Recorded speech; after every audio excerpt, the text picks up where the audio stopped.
also known as the homeless guru, has just declared a line of death around himself that extends out to 36 miles. Now, anyone crossing the imaginary line will have to empty their pockets and wear an orange tunic. Now, this ordinance applies no matter where the bhagwan is at any given moment, so watch out. I'm Danny Breen, and we'll interrupt with more bulletins later, but only if it's, a big one like the Hindenburg or Pearl Harbor. So, have a happy. Ladies and gentlemen, Dennis Miller.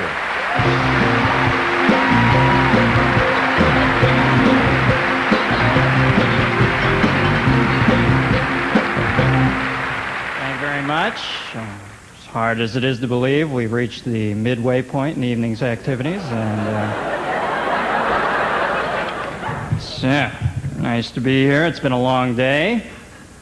Got up early, had breakfast at the International House of Pancakes. As soon as you walk into the place, there's that distinct worldwide feel, huh? Yeah, I was baffled by the complex international menu, so I just had the flapjack du jour, and my syrup steward helped me with a selection. I chose a very dry maple. It was busy, but never precocious. So I'm a comedian. That's my job. Jobs are funny. There are no hard, fast rules on making it to the top, but a pretty good rule of thumb is if you make it to age 35 and your job still involves wearing a name tag, well, you've probably made a serious vocational error somewhere along the line.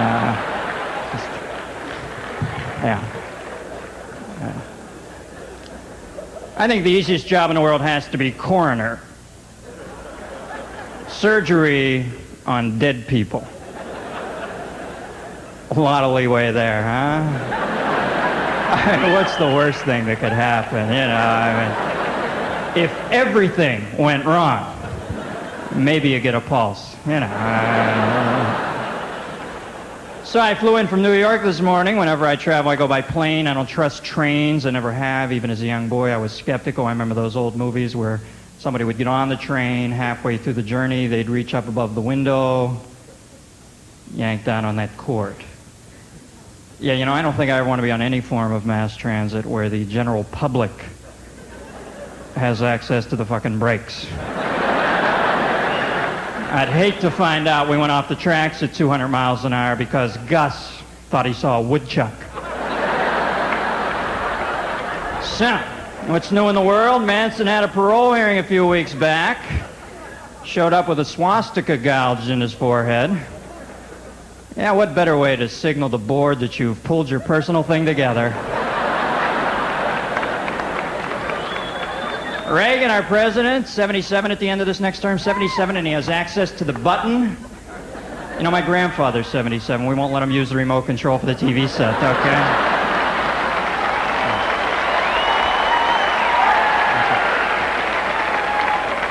Yeah. Thank you for making me feel like Buford Pusser. The federal deficit is now $1 trillion. $1 trillion. And it goes up all the time. You know what that means? Somewhere out there's somebody who still insists on lending us money. I don't know about you. Somebody runs up a tab like that on me, I get a call from him hitting me up for more. I think I'm going to go, hey, my man, you got that trillion you owe me. That's 18 zeros, babe. I got to see something, a deuce, anything. First 50 billion, I'll go to the wall with a pal, but I'm feeling a little used over here, huh? You've been very nice. Thank you. Good night.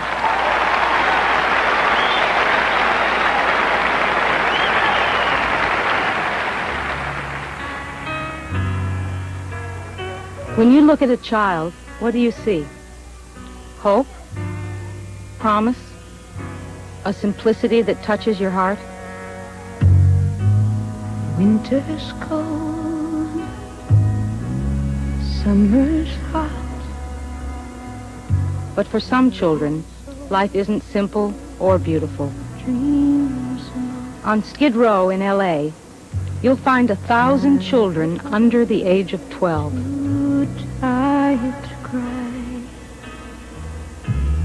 Dreams are all I have. Together with their parents, they're trapped in a place that looks like hell.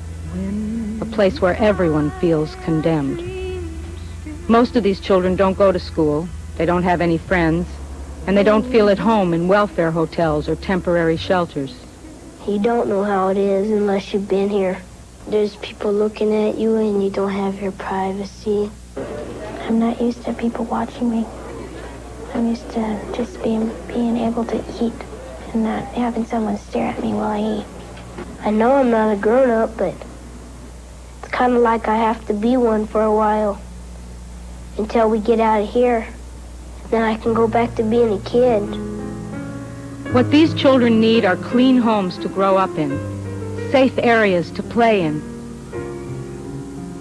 Comic relief. It's no joke. Call now.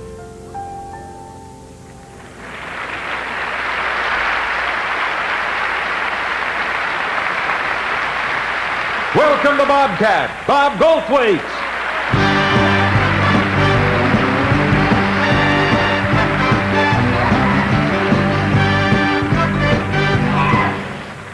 Thank you very much, man. Thank you very much. Thank you very much. Thank you very much. It feels. Thank you. Thank you very much. Thank you very much. It feels good to me. Thank you very much. It feels good to.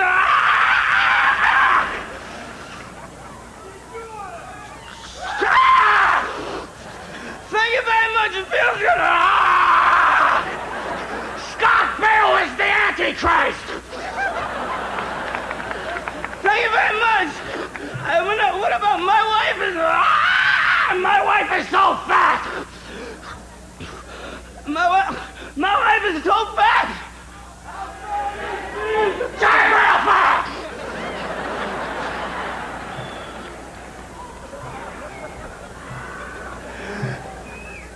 I don't have a joke for everything, you know.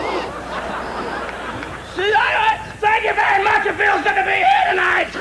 Oh, yeah. 39 million people watching me. Oh, it feels real good to be here. I am every parent's dream.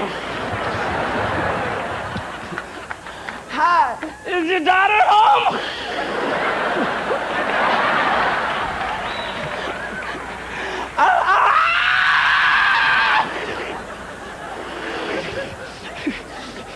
I am a living example of Dianetics.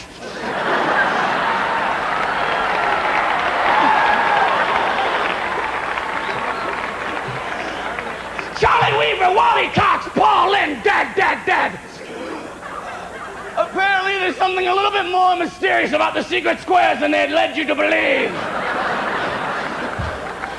You know, this is a true story. I got done with my performance one night, and this woman came up to me and said, "Oh, I really liked your act. Would you like to come over to my house and do some cocaine?"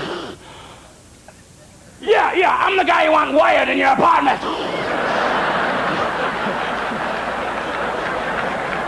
You know, it'd be like, "Ah! What do you mean you don't have any more pets?"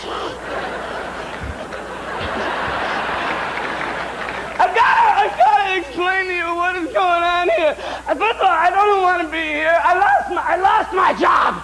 No, I didn't really lose my job. I mean, I know where my job is still. Just when I go there's this new guy doing it.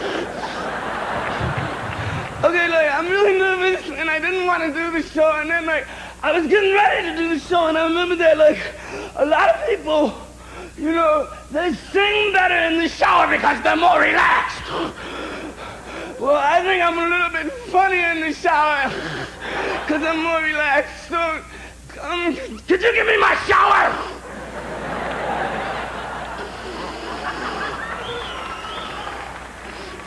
This is gonna take a minute.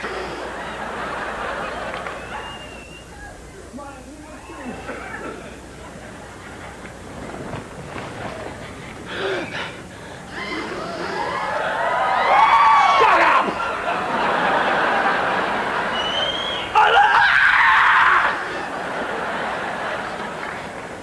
Like you never seen a naked comedian before? Did you get this? Okay, let it rip. Ah! Ah! It's cold. Ah! It's freezing. My dick is in my chest.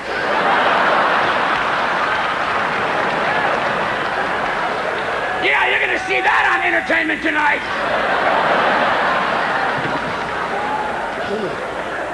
Thank you very much. Where are you from? What do you do for a living?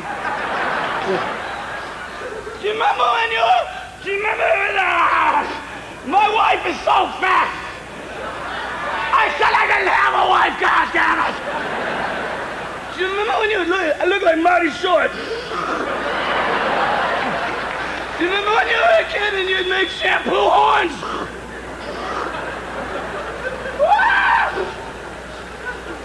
If I touch this thing, let's watch the fun.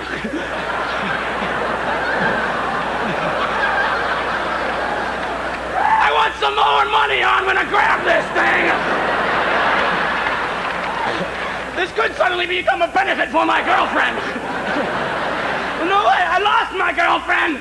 No way, I didn't really lose my girlfriend. I mean, I know where she is still. Just when I go there, there's this new guy doing it.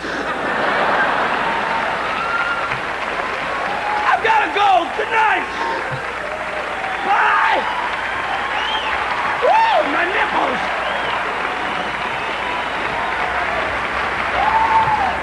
Hi, I'm Dave Letterman, and listen, I'm really sorry I can't be with you tonight for all of the goofy shenanigans, but anyway, Bob, happy birthday. Believe me, 95 years young, that's terrific. Oh, and by the way, give my best to Brooke and Mr. T. I know it's going to be a great show.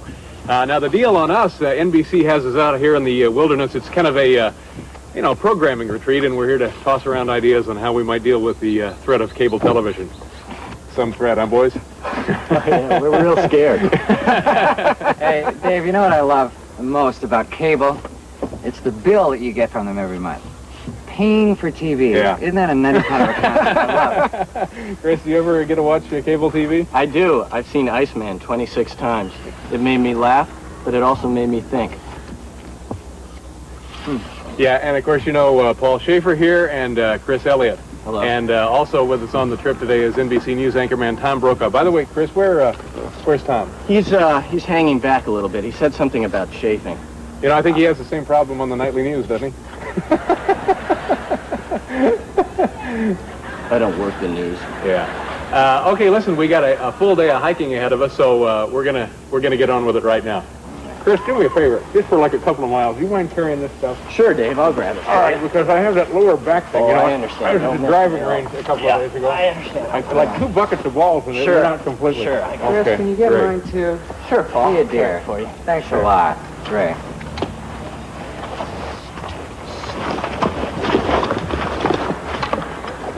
So I guess Brokaw will just catch up with us, right?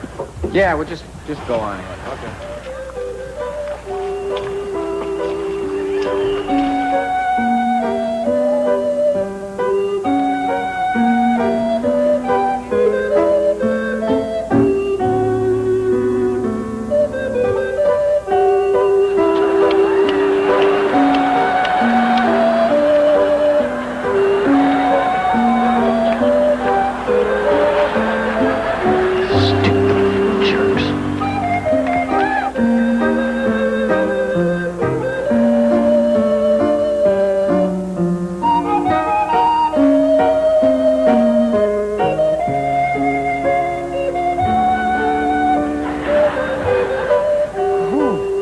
Boy, the air is really getting thin up here. I'm starting to feel woozy. Yeah, this is pretty far up.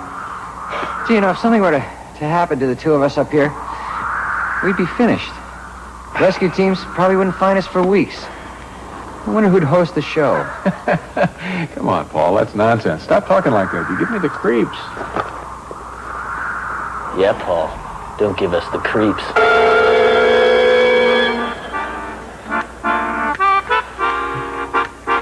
That's why the lady is a tramp.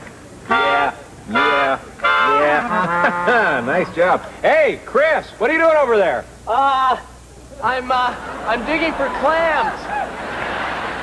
Look, come on back over here when you're done. Okay. I feel no pain. Hey, Dave, look at this great arrowhead I found this afternoon. Isn't that something? Yeah, that's a beauty, but that's not an arrowhead. That's a rock. Ah, well, Get them in any driveway in the country.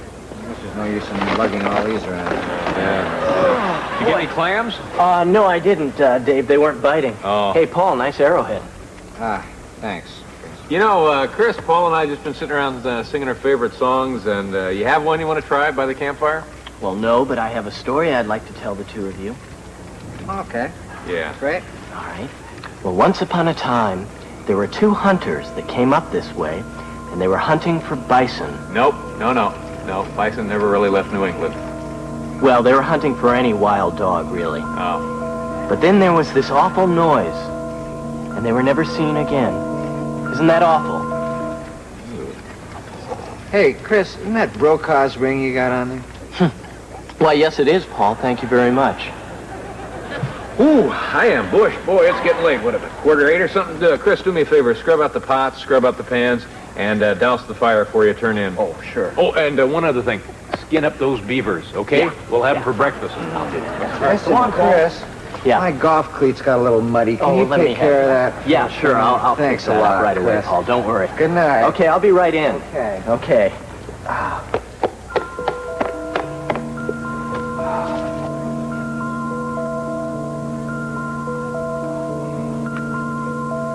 It's time again.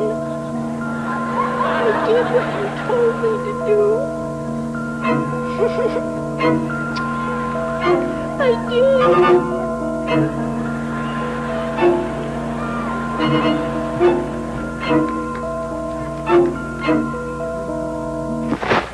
Hi, boys. Mommy's home.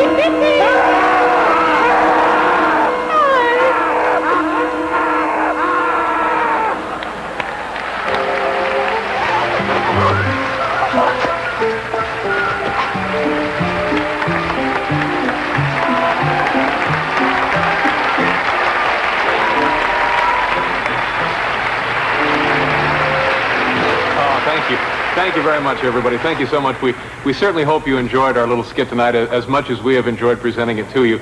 But more importantly, we hope that you understood what we were trying to say. Thank you again. Good night, everybody. Good night. Bye. Thank you. Bye. Bye-bye. Thank you, David, and Paul, and Chris, and thank you all very much from all of us here at Comic Relief. This has been a pretty amazing night, I know, and we've just been...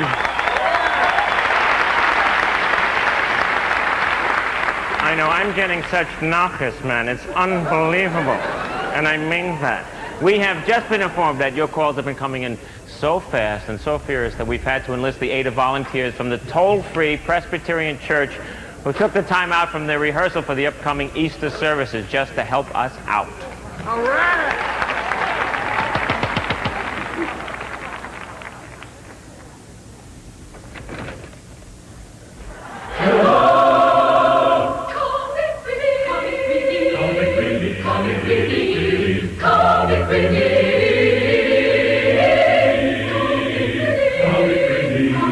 What is the name? What is the pledge? Thank you for calling.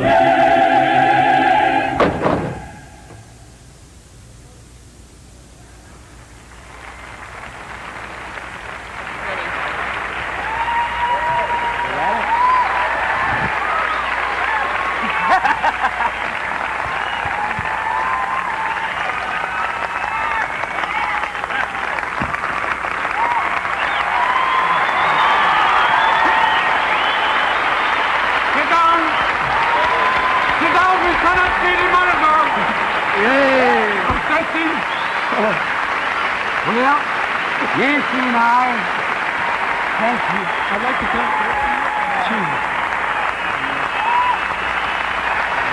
Let's take one of those company bows.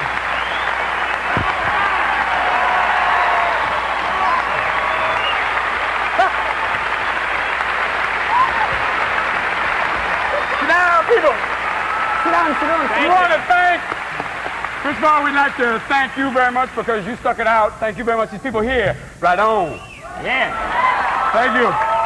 It's been a special night. It was a real beautiful thing, and which brings us to something I think we're ready now to kind of end this thing up. And I'd like to know, those of you, you can still contribute to comic relief after this is over. Yeah. You can write. That toll-free number, open 24 hours a day, 7 days a week. It'll still keep going after we go away. As long as there's a homeless person, that number will be open for your donation. So keep calling. Just get the money to the place where it's needed with the homeless. Now, since we started working on this show, we've talked about all the different endings we could have. What we decided to do is what we do best. Sing.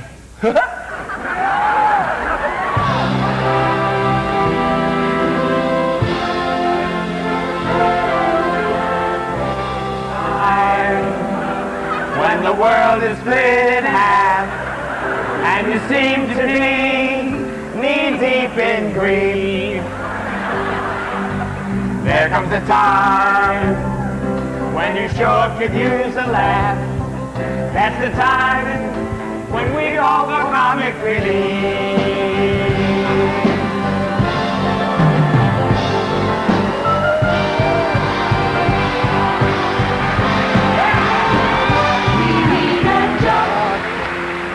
We need to brighten up.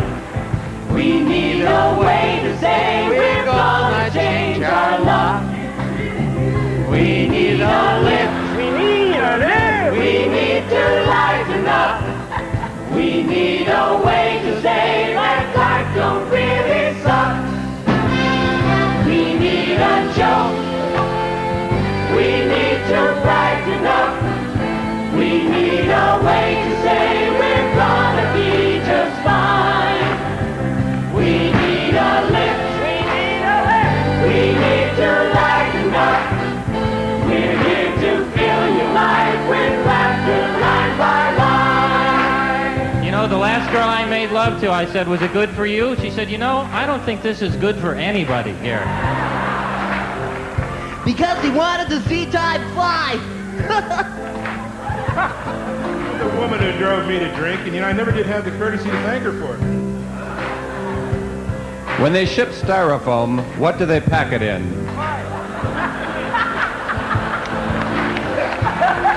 You don't think times have changed? The new Swiss Army knife has an ear-piercing tool on it.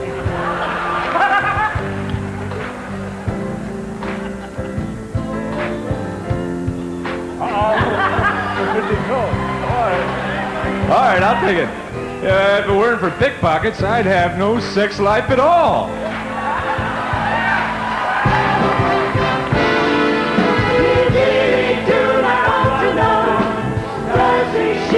Does she? 'Cause all we really want to know is how fat was she?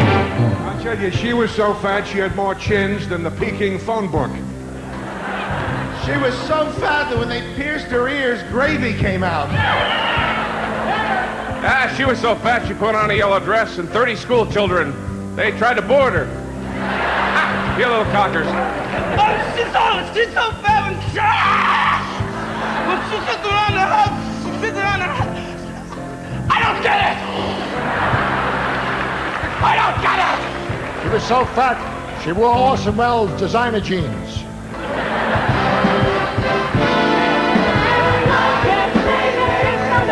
Sometimes it really does it, and when it does, we want to know how fast was it? I bought a suit with 2 pair of pants, and I burned a hole in the jacket. I'm terribly sorry. We never go to bed mad. We stay up and fight. When I was kidnapped, my parents snapped into action. They rented out my room. In order to give him an inferiority complex, you'd have to build up his confidence. His confidence. When you're down and out, lift up your head and shout, I'm down and out! If I could just make one person laugh, I'll stop being Gentile. What? We need a joke. We need to brighten up. We need a way to say we're gonna make it through. We need a lift.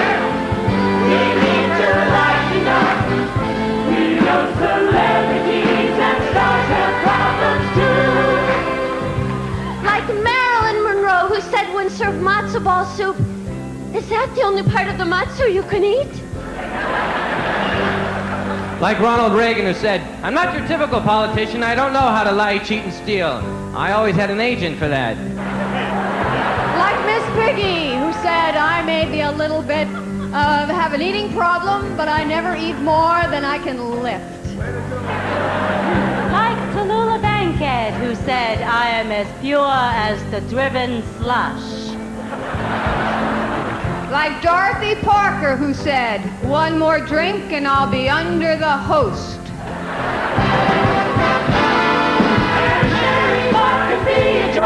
Till trouble comes to visit, then wives and husbands have to talk.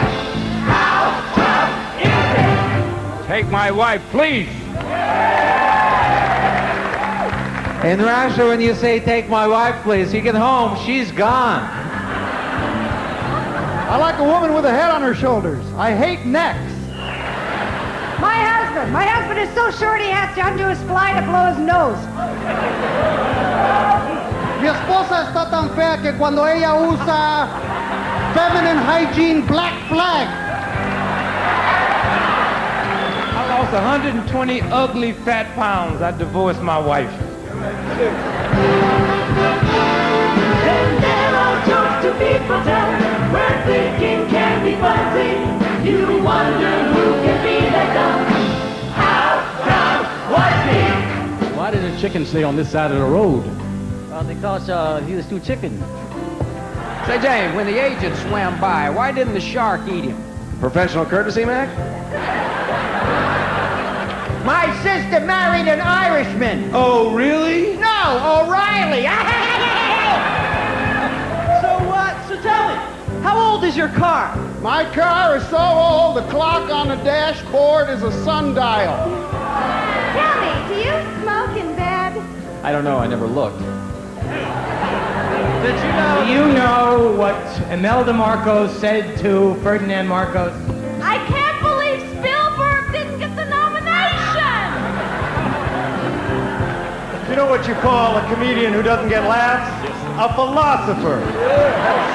I used to work in a restaurant that was so bad, the flies in my soup demanded tips.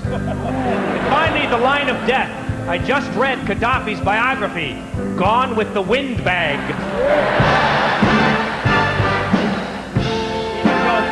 We need to brighten up. We need a way to say, let's do away with greed. We need a lift. We need to lighten up. We need to bring the world a world of comic relief. We need a job. We need to brighten up. We need a way to say, let's do away with greed. We need a lift. We need to lighten up. We need to bring the world a world of comic relief. We need a job.